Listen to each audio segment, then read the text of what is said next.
आज सावित्रीबाई फुल्यांची पहिली मुलींची शाळा जिथे सुरू झाली त्या भिडेवाड्याच्या भूमिपूजनाला पंतप्रधान मोदी साहेबांच्या हस्ते ते भूमिपूजन होत आहे, याचा फार मोठा आनंद आपल्या सगळ्यांना आहे. जवळजवळ 4 माळ्याच्या ह्या इमारतीमध्ये तळमजल्यावर महात्मा फुले सावित्रीबाई फुल्यांचा पुतळा आहे, प्रेयर हॉल आहे, तिथे इतरही काही आपल्याला गोष्टी पाहायला मिळतील. व्हर्च्युअल शो जो आहे हा पहिल्या माळ्यावर आहे. दुसऱ्या माळ्यावर जे आहे हे जे कौशल्य विकास शिक्षण जे आहे त्याची आपण मांडणी करणार आहोत. त्याच्यावरच्या माळ्यावर या सर्वसाधारणपणे ज्या लिटररी ॲक्टिव्हिटीज असं म्हणतो त्या आहेत. ॲम्पी थिएटर आहे. असं ही जे आहे ह्या शाळेचं काम आज सुरू होत आहे. अर्थात हे काही सहज काही सुरू झालेलं नाही.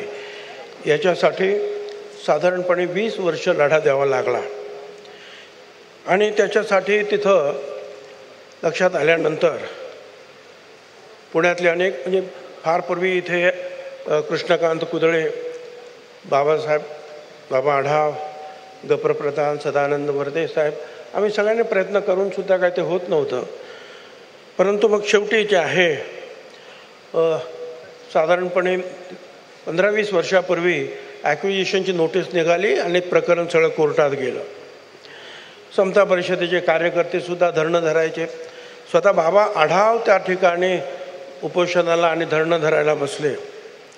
आणि मग अशा वेळेला अगोदर अजितदादांनी पण प्रयत्न केले होते, परंतु ज्या वेळेला मुख्यमंत्री एकनाथराव शिंदे आणि फडणवीस साहेब उपमुख्यमंत्री होते, आम्ही त्यावेळेला विरोधी पक्षात होतो, त्यावेळेला त्या दोघांना सांगितल्याबरोबर त्यांनी म्युन्सिपल कमिशनर आणि कलेक्टर यांशी संपर्क साधला आणि ताबडतोब हे काम झालं पाहिजे म्हणून सांगितलं. चंद्रकांत दादा पाटलांनी त्याच्यासाठी मग परत खूप प्रयत्न सुरू केले. पालकमंत्री असताना तिथल्या कोर्टात जाऊ नये, आउट ऑफ कोर्ट सेटलमेंट करावी म्हणून खूप प्रयत्न केले. अजितदादांनी पण केले.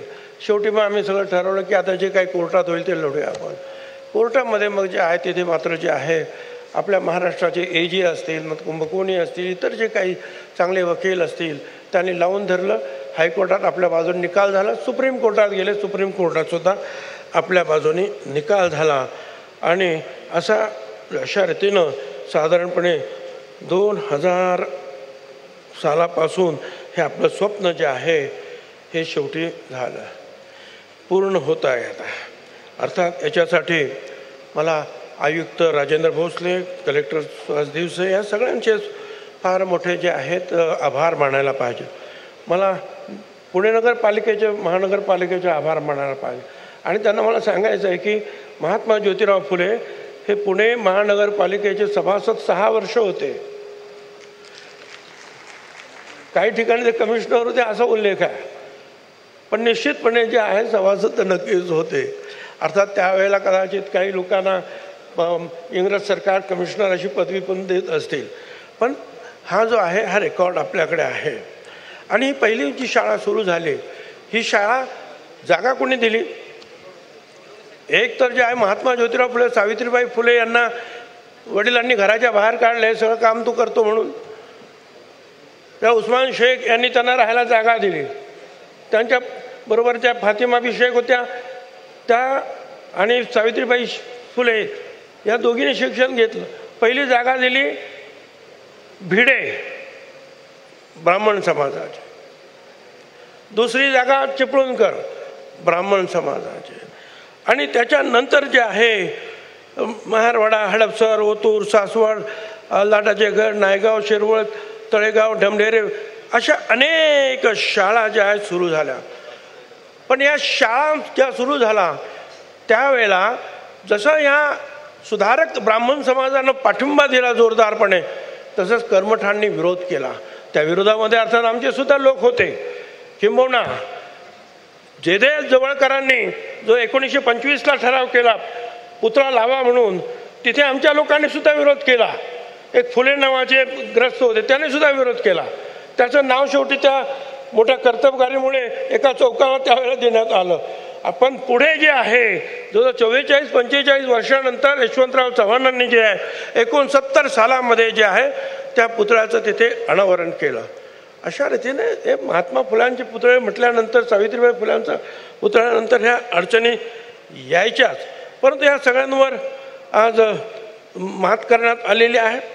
गफार मुन्शी यांनी महात्मा फुल्यांना इंग्रजी शिकवलं, पुढील शिक्षणासाठी मदत केली. सगळ्यांचीच मदत जी आहे ह्या कामासाठी झालेली आपल्याला पाहायला मिळते. आणि विरोध करताना सुद्धा केवळ एका समाजाने केला नाही, सगळ्याच समाजाने अंधश्रद्धेच्या पोटी विरोध केलेला आहे. त्यावेळेला शिकवायला लागल्या त्यावेळेला सुरुवातीला 6 मुली होत्या, 4 होत्या ब्राह्मण समाजाच्या, 1 धनगर समाजाची, 1 मराठा समाजाची मुलगी होती. पण नंतर सुरू झालं, सगळं शिक्षण सुरू झालं. पण एवढीच काही काम सावित्रीबाई फुल्यांचं होतं असं नाही. सावित्रीबाई फुले हेडमिस्ट्रेस झाल्या, शाळा सुरू झाल्या, सगळं झालं.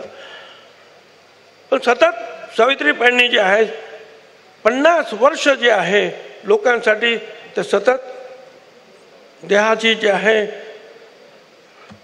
आपले ओवाळणी टाकल्यासारखं काम करत होते. ज्योतिरावांना साथ दिली. अनेक आंदोलनामध्ये त्या नेत्या होत्या, किमान 4 आंदोलनामध्ये ज्योतिरावांनी ते लिहून ठेवलेलं आहे. 25 डिसेंबर 73ला सत्यशोधक विवाहाचे नेतृत्व त्यांनी केलं. ज्या वेळेला या काही मुलींवर किंवा परित्यक्तांवर अत्याचार व्हायचे, गर्भवती राहायच्या आणि मग लाजेसाठी लोक आपल्याला दगड मारतील म्हणून विहिरीत उडी टाकायचे. त्यावेळेला महात्मा फुले आणि सावित्रीबाई फुल्यांनी पोस्टर्स लावली पुण्यामध्ये आणि सांगितलं, माझ्या मुलींनो आत्महत्या करू नका, आम्ही तुमचे आई वडील आहोत, तुमच्या मुलांचा सांभाळ आम्ही करू, तुमचं बाळणपण आम्ही करू. आणि बालहत्या प्रतिबंधक गृह सुद्धा जे आहे हे सावित्रीबाई फुल्यांनी ते सांभाळलेलं आहे. आणि तिथे जवळजवळ 35 ते 40 महिलांचे जे आहे बाळंतपण झाले. बहुसंख्य ब्राह्मण होत्या. त्यातल्याच एका ब्राह्मणाच्या मुलीला ज्योतिरावांनी दत्तक घेतलं, त्याचं नाव यशवंत. ते पुढे डॉक्टर झाले. विधवांचं केशवपन करू नये म्हणून नाभिक समाजाला सुद्धा संघटित करण्याचं काम जे आहे त्यांनी त्यावेळेला केलं. ज्योतिरावांच्या मृत्यूनंतर ज्या वेळेला आमचेच लोक आडवे आले संपत्तीसाठी वगैरे वगैरे, त्यावेळेला स्वतः त्यांच्या पार्थिवाला अग्नी देण्याचं काम जे आहे हे सावित्रीबाई फुलांनी केलं. ही इतिहासातली बहुधा ही पहिलीच घटना होती. 1872 आणि 1876 सालामध्ये पडलेला जो भीषण दुष्काळ, गोर गरिबांची सेवा करून 1000 मुलं त्यांनी सांभाळली, स्वतः स्वयंपाक ते करत होते. हे आपण सगळ्यांनी लक्षात ठेवलं. कितीतरी काम त्यांनी ते केलं. पण एवढंच नाही, त्या कवयित्री होत्या. काव्य फुले, बावनकुशी, सुबोध, रत्नाकर, हे सगळं त्यांचं लिखाण आहे. ह्या सगळ्यातून त्यांनी ते पुढे काम केले. बाया बापडींना ह्या त्यांनी पुढे त्या कामामध्ये जे आहे पंडिता रमाबाई, गायकवाड सरकार, ह्या सगळ्यांनी जे आहे मदतीचा हात त्यांना दिलेला आपल्याला दिसतो. पण त्यांचा शेवटचा जे आहे मृत्यू झाला हा अतिशय कशा रीतीने झाला. पण करोनामध्ये आपण पाहिलं की अनेक आपले जे आहेत डॉक्टर्स, आपल्या नर्सेस, आपले पोलीस हे मृत्युमुखी पडले. त्यावेळेला प्लेगची साथ आली आणि काही सापडत नव्हतं, औषध काय द्यायचं. प्लेग झाला की इंग्रज लोक त्याला घेऊन जायचे, तू परत कधी घरी आला नाही तो माणूस. मग अशा वेळेला ससाणे यांच्या माळावर पुणे शहराजवळ हॉस्पिटल सुरू केलं सावित्रीबाई फुल्यांनी. आणि त्या प्लेगच्या लोकांना आणायचं तिथे आणि त्यांना औषधोपचार करायचं. आणि एवढंच नाही तर स्वतः एका दलिताच्या मोठ्या मुलाला त्या पाठीवर घेऊन त्या अनेक मैल चालत आल्या आणि त्यांनी त्याला हॉस्पिटलमध्ये दाखल केलं. आणि त्यातच त्यांना प्लेग झाला आणि त्या प्लेगमध्येच त्यांचा मृत्यू झाला.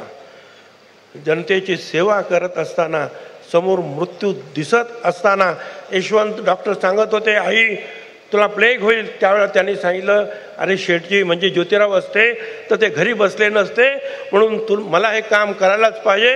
आणि ह्या जनसेवेसाठी त्यांनी आपला देह अर्पण केला.